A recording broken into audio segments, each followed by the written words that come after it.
Hello guys, দেখো আজকে আমাদের দুপুরে একটা রেসিপি বানাচ্ছি। এই দেখো আজকে হবে খিচুড়ি। তার জন্য দেখো আলু আর ফুলকপি ভেজে নিলাম। তারপরেরটা দেখাচ্ছি তোমাদেরকে। তারপরে দেখো বেগুন ভেজে নিলাম। এই দেখো বেগুনটা,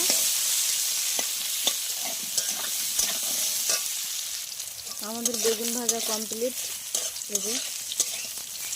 এই বেগুন ভাজাটা খিচুড়িতে দিব, এই জন্যে এরকমই থাকবে। তারপর দিয়ে দিলাম গাজর আর সিম। এগুলো সব আমরা খিচুড়িতে দিব, এই সবজিগুলো। আর আজকে আমি উনুনেই রান্না করব, এই জন্যে এই দেখো বেগুন আর সিমটা ভেজে নিচ্ছি। আমাদের গাজর আর সিম ভাজা কমপ্লিট। এই দেখো এগুলো তুলে নেব। এবার ঘি দিয়ে ডাল ভেজে নেব। এটা হলো মুগের ডাল, এই ঘি দিয়ে ভেজে নিচ্ছি।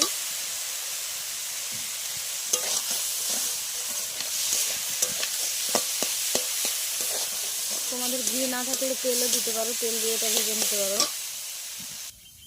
এই দেখো ডাল ভাজা হয়ে গেল। খিচুড়ির জন্য এটা ডালটা ভাজলাম। তারপরে এবার দেখতে থাকো। এই দেখো কড়াইয়ে খিচুড়িটা হবে না বলে হাঁড়িতে বসালাম। আর এই দেখো চাল দিয়েছি, ফুটে গেছে। চাল ডাল সব অ্যাড করে দিয়েছি। এই দেখো সেদ্ধ হচ্ছে। এটা সেদ্ধ হওয়ার পর দেখাবো যে খিচুড়িটা কেমন হচ্ছে। তার সঙ্গে দিয়ে দেবো কাঁচা লঙ্কা। আজকে নিরামিষ তো, শুধু কাঁচা লঙ্কা দিয়েই আর সবজি দিয়ে এই খিচুড়িটা বানানো হবে। দেখতে থাকো। এই ঢেকে দিলাম। এই দেখো আমাদের খিচুড়ি রেডি। এই দেখো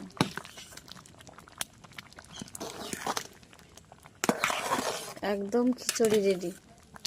কেউ যদি খেতে চাও কমেন্ট বক্সে কমেন্ট করো, কেমন হয়েছে অবশ্যই জানাবে।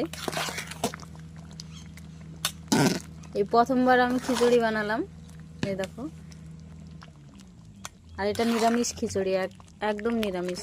আজকে বৃহস্পতিবার, আমরা আমিষ খাবার খাই না, এই জন্য এই দেখো নিরামিষ। কেউ যদি খেতে চাও অবশ্যই কমেন্ট করো। ভিডিওটা এই পর্যন্ত, টাটা। এই দেখো আমাদের খিচুড়ি একদম কমপ্লিট। খিচুড়ির সঙ্গে আছে আলু ভাজা, বেগুন ভাজা। ভিডিওটা লং হয়ে যাচ্ছে বলে কিছু দেখাতে পারছি না। এই পর্যন্ত।